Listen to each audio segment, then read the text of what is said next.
Graça e paz, tudo bem, meus irmãos? Pastor João Alves aqui falando com os nossos inscritos no nosso canal. Deus possa nos abençoar, que o céu seja testemunha do que Deus tem para as nossas vidas, para as nossas famílias, que aquilo que está na tua alma também esteja na alma do coração de Deus, que o Senhor possa te responder de uma forma gloriosa. Irmãos, eu estou com uma passagem bíblica aqui que eu quero ler com vocês, tá bom?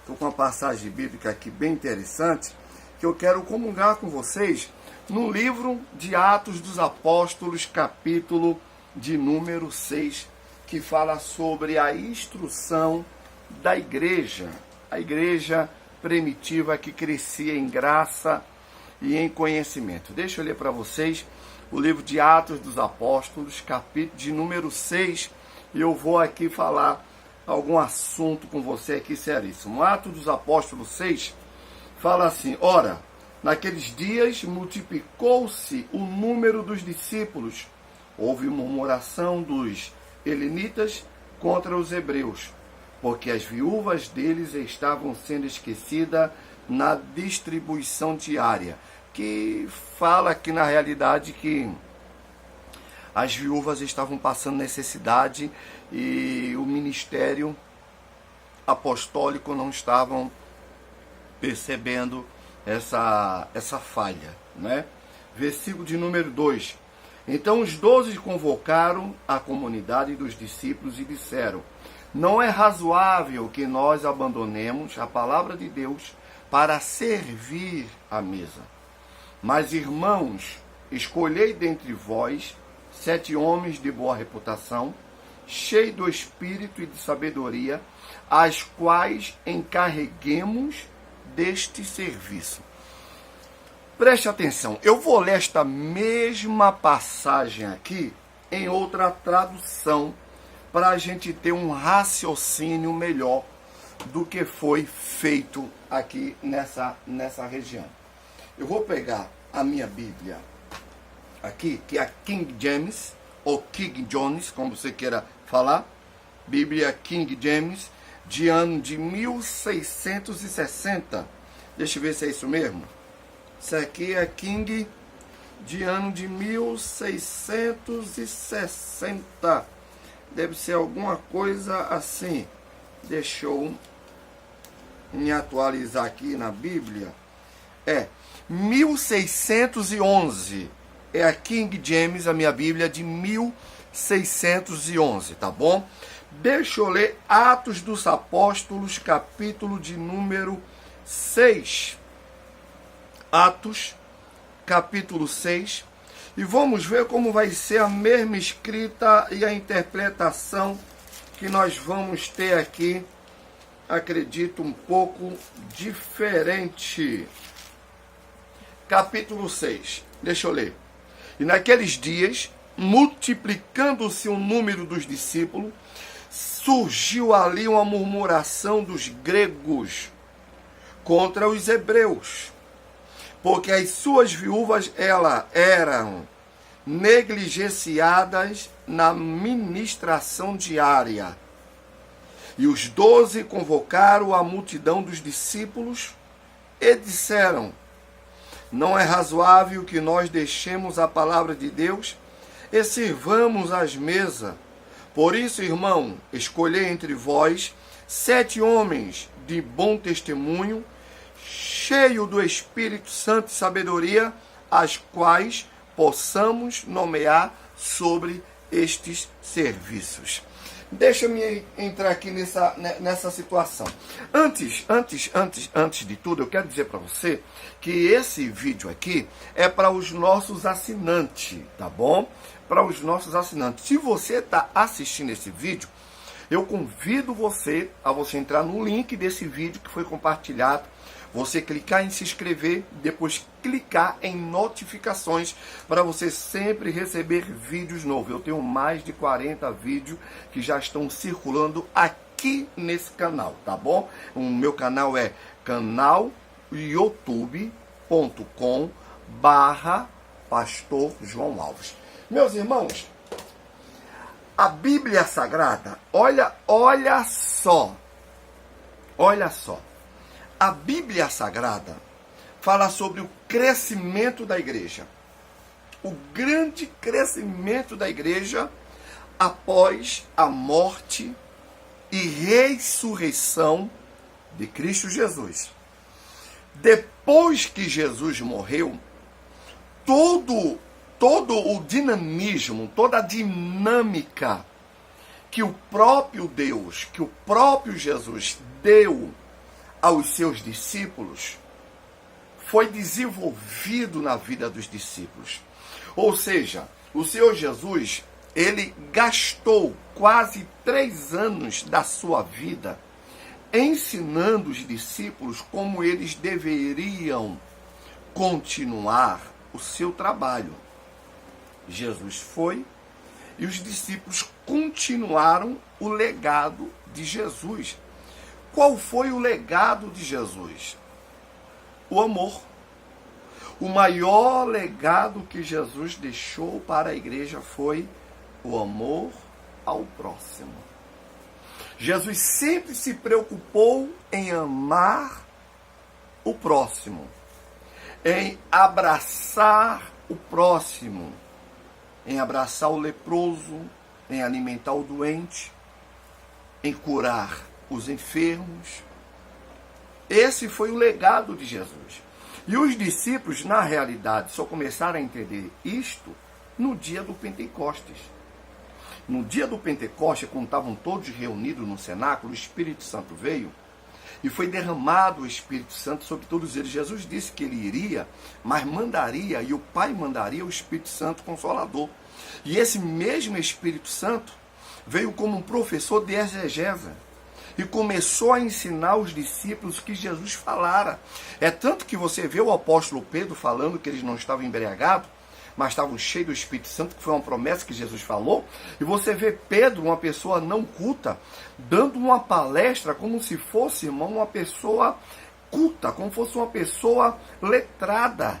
Ali já foi o Espírito Santo polindo Pedro para situações e para Pedro ser igual a Jesus, como João, como outros apóstolos, como André, como Mateus, como Judas, como Tadeu, entendeu? Então, esses homens foram preparados pelo Espírito Santo.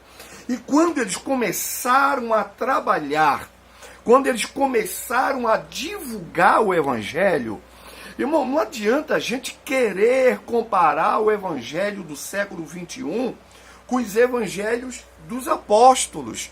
Não temos condições de fazermos esta comparação nem longe. Nem longe. Suponha, tem pessoas que estão me assistindo agora nos Estados Unidos. E olha que eu estou filmando aqui de dentro do meu quarto, de dentro do meu escritório. Você está entendendo? Então, hoje nós temos uma facilidade muito grande de alcançar, de estar junto de uma pessoa através da internet, através do www. Estamos envolvidos com os mundos, que a sigla W quer dizer mundo. Estamos conectados com o mundo. Então, aqui é muito fácil. Aqui é muito fácil. Até tem pessoas que estão me assistindo no Japão e está colocando o meu vídeo em uma tradução para que eles entendam lá o que eu estou falando. Então, o evangelho de hoje, irmão, ele é 1000 vezes diferente do evangelho dos apóstolos. E não me deixe ser aqui não me deixe ser uma pessoa chata em minhas expressões. Mas, infelizmente, por essa evolução enorme que nós temos, por este fast food, ou seja, essa comida tão rápida e pronta na hora, irmão, a gente não consegue sentir o gosto dos legumes. Esse evangelho de hoje é um evangelho que, se você não tomar conta, não tiver um certo cuidado, você não vai conseguir sentir o gosto do tempero. Comida, mas é uma comida que o tempero está perdendo um pouco o seu sabor. Eu não sei se você está conseguindo raciocinar o que eu estou passando para você. Irmão, você sabe o que foi o evangelho nesse tempo? Foi ao evangelho que os apóstolos morriam pelo evangelho. Era os evangelhos que os apóstolos eram perseguidos pelos evangelhos. Era os evangelhos, irmão, que os apóstolos, eles perdiam famílias, membros de famílias, filhos, pai, esposa, irmãos, por causa do evangelho. Não era o tempo dos apóstolos usar abotoadoras de ouro, andar num bom carro importado, que eu sou contra você ter isso. Se eu tiver oportunidade de ter, eu vou usar mesmo. Mas, irmão, não há fundamento de um evangelho onde eu uso uma abotoadora de ouro e o meu membro está passando fome. É aí onde não bate. É aí onde não se encaixa. Eu ter um bom carro para usar e um membro meu não ter, é relevante isso. Agora, eu ter um bom carro para usar e o meu membro está passando fome, já não é relevante. Entendeu? Você entendeu a mudança das coisas? Você está vendo como as coisas estão mudando? Mas o que acontece? Nós choramos diante de algo que parece, ou seja, nós sofremos diante de algo que parece que nós concordamos. Nós concordamos. Desde a hora que pagamos, irmão, 30, 40, 50, até 100 mil reais para um cantor evangélico cantar de 5 a 6 hinos em nossos altares, é porque nós queremos sermos estrupados por esse povo. Pastor, que colocação mais descabível essa sua? Não, pega o doutor Aurélio que você vai saber o que foi que eu acabei de falar. Você foi molestado, você foi abusado, você foi roubado, você foi envergonhado. Mas tem pessoas que passam por isso e não percebem que estão passando por isso. Ou passam por isso, percebem que estão passando por isso e não se incomodam com isto. Você está entendendo, irmão, que existem vários ângulos para você ver, para você presenciar? Você fala, pastor João, mas o senhor é itinerante, já esteve na minha igreja, já vi o tipo de trabalho que o senhor faz. Irmão, você pode me chamar na sua igreja 1000 vezes e pode se informar com as pessoas que me chamaram. Você vai ver como foi meu trâmite para me sair da minha casa até chegar na igreja. Eu nunca saio de uma igreja para deixar uma igreja sem resultados de almas, uma igreja sem resultado financeiro para abençoar a obra da igreja, tá? Quem já acompanha o meu trabalho, pergunta o pastor como funcionou. E quando eu volto para casa, eu volto com a minha despesa paga, que a igreja de uma forma honrosa paga a minha despesa, e ainda me dá uma oferta para que eu continue mantendo esse meu ministério em outras igrejas. Agora, usurpar, surrupiar, avacalhar, é pecado. É pecado. Queira me interpretar da forma que você queira me interpretar. Você viu aqui? Você viu aqui? Os gregos começaram a cobrar os apóstolos porque as viúvas não eram assistidas. Estamos falando de viúvas, irmãos. Hoje nós temos mais do que viúvas que não são assistidos, não são assistidas. A Bíblia diz que as viúvas não eram assistidas. Não tinha pão na mesa das viúvas, não tinha um cafezinho da manhã na mesa das viúvas, não tinha quem levasse ela no hospital, não tinha quem cuidasse delas, não tinha quem abraçasse elas no dia do frio. Você está entendendo o que Deus está falando? O que foi que os apóstolos fizeram? Eu vou ler nessa tradução, que eu acho ela extraordinária, a forma que os discípulos colocam essa expressão. Versículo 2 do capítulo 6. Atos dos Apóstolos, capítulo 6, verso 2. Olha o que a Bíblia fala no verso 2. Então os 12 convocaram a comunidade dos discípulos. Irmãos, para aprender a fazer alguma coisa, você tem que ser discípulo. Você precisa ser discípulo. Eu vou ler nesta tradução aqui, ó, só para você ter uma ideia. A King James, tá? Tô lendo agora na King James, 1611, tá bom? Versículo 2.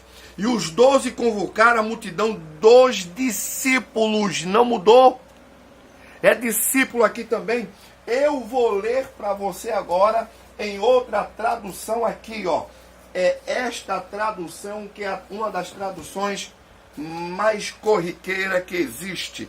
Atos dos Apóstolos, capítulo de número 6, versículo de número 2. Deixa eu ver aqui, ó. E os 12 convocaram a multidão dos discípulos, ou seja, não muda. É discípulo. Quer ser alguém na vida? Tem que começar sendo discípulo. Palavra discípulo quer dizer aquele que aprende com seu mestre. Quer que eu repita? Vou repetir. Discípulos quer dizer aquele que aprende com seu mestre. Vamos aqui para o dicionário. Vamos aqui, a minha língua portuguesa não está por aqui. Mas depois eu pego para você a minha língua portuguesa para eu ler juntamente com vocês, tá bom? Deixa eu ver aqui. Eita glória, irmão, se você não aprender a ser discípulo, você, aqui ó, aquele que aprende com seu mestre, discípulo, você quer ter sucesso na vida, você tem que ser discipulado por alguém. Você precisa ser alcançado por alguém. Você precisa ser abraçado. Alguém tem que lhe orientar. Você lembra de Esther? Esther só se tornou Esther porque ela foi discipulada pelo seu tio. Mardoqueu discipulou Esther para que Esther chegasse até o rei Assuero. Você quer chegar a alguém? Você quer se formar e ser alguém? Comece sendo discípulo. Se você não aprender sendo discípulo, amanhã jamais você vai poder discipular alguém. Primeiro você é discipulado para depois discipular. Entendeu? Primeiro você é ensinado, você é afrontado, você é provocado para quando você crescer na graça, você ensinar na graça, você provocar na graça, você afrontar alguém para aquela pessoa abrir mão dos seus maus costumes e ser futuramente um apóstolo.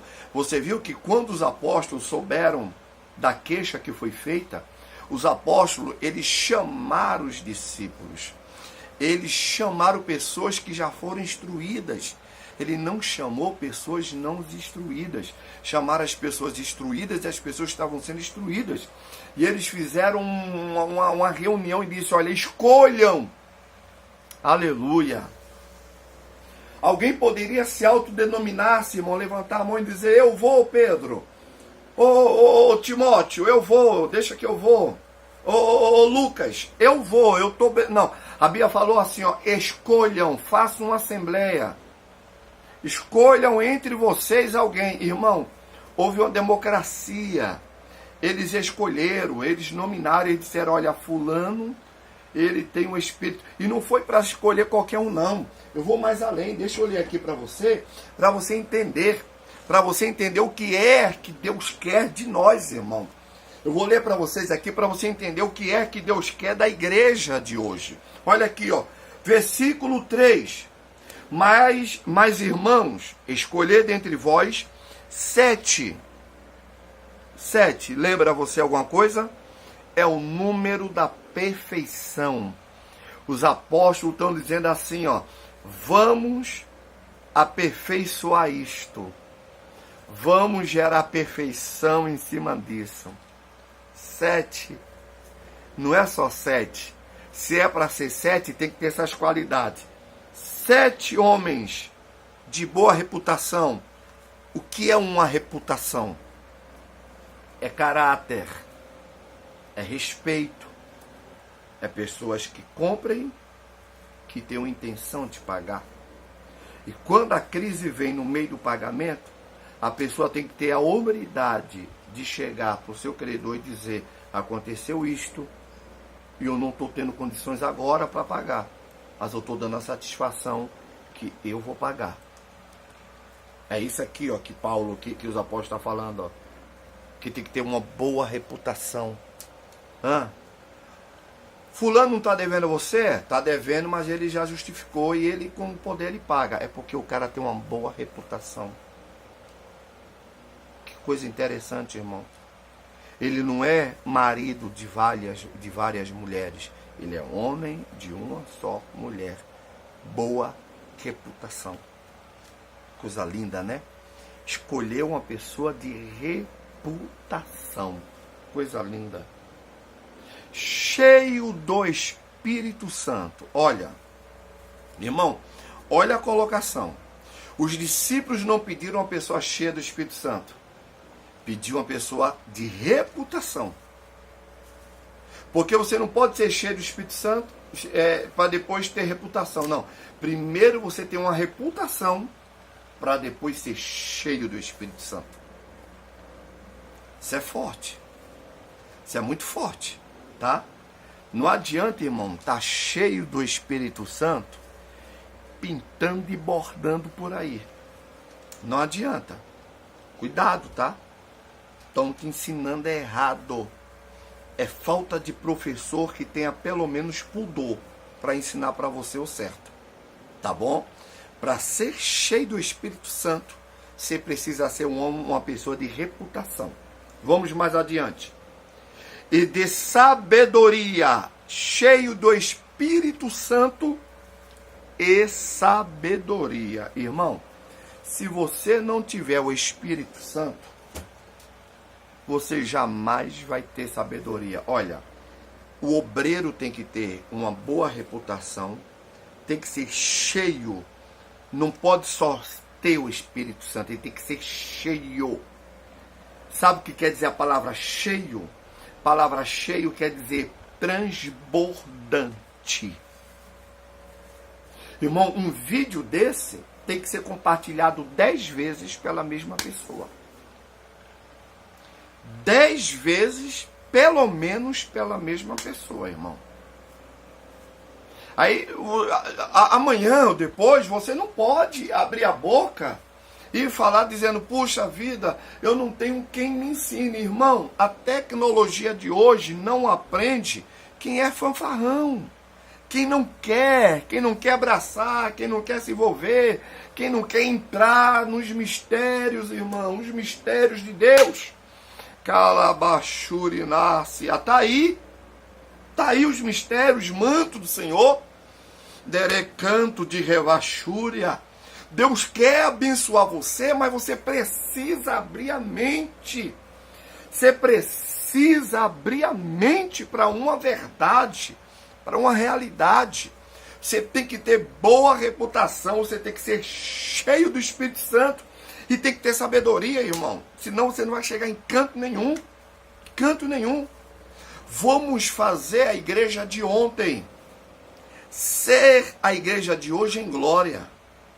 E vamos fazer que a igreja de hoje reflita a igreja de glória de ontem. Entendeu? Que o Senhor nos abençoe, que o Senhor nos guarde. Que o céu seja testemunha das bênçãos de Deus sobre a sua vida. Fica na paz, fica na bênção. 25 minutos de uma boa palavra. E eu tenho certeza que o Senhor há de mudar a sua vida. Para quem gosta de uma boa palavra, Deus falou com você hoje. Shalom! A vitória é nossa, em nome de Jesus. Compartilha, tá? Não deixa de compartilhar. Fica na paz.